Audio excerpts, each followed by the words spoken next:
एक खूबसूरत गांव की सुबह है। सूरज तुलू हो रहा है, परिंदे चहचहा रहे हैं और हर तरफ ताजगी फैली हुई है। इसी गांव में रहता है एक बच्चा, हसन। उसके साथ खेल रही है उसकी मासूम सी बिल्ली नूर। दोनों रास्ते पर हंसते खेलते जा रहे हैं। हसन की माँ उसे लेकर मदरसे पहुंचती है। मस्जिद के सहन में इमाम साहब बच्चों को कुरान और नेकी के सबक पढ़ा रहे हैं। हसन इन्हिमाक से सुनता है और उसके पहलू में नूर बिल्ली भी खामोशी से बैठी है, जैसे वो भी कुरान के नूर से फैज़ हासिल कर रही हो। मदरसे से वापसी पर हसन और नूर रास्ते में एक मुसाफिर देखते हैं। वो थका हुआ है। करीब ही एक बकरी और एक कुत्ता प्यास से बल्क रहे हैं। हसन को फौरन कुरान की ये आयत याद आती है, और नेकी ये है कि मिस्कीनों और मोहताजों पर खर्च करो।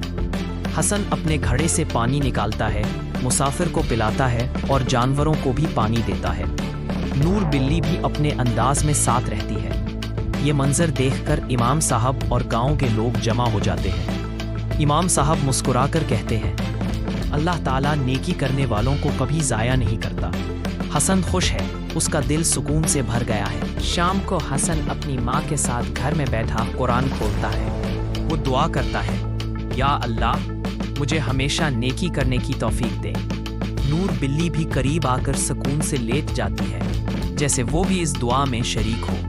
प्यारे बच्चों, ये कहानी हमें सिखाती है कि इंसान हो या जानवर, सबके साथ भलाई करना ही असल नेकी है, और नेकी करने वाला कभी महरूम नहीं रहता।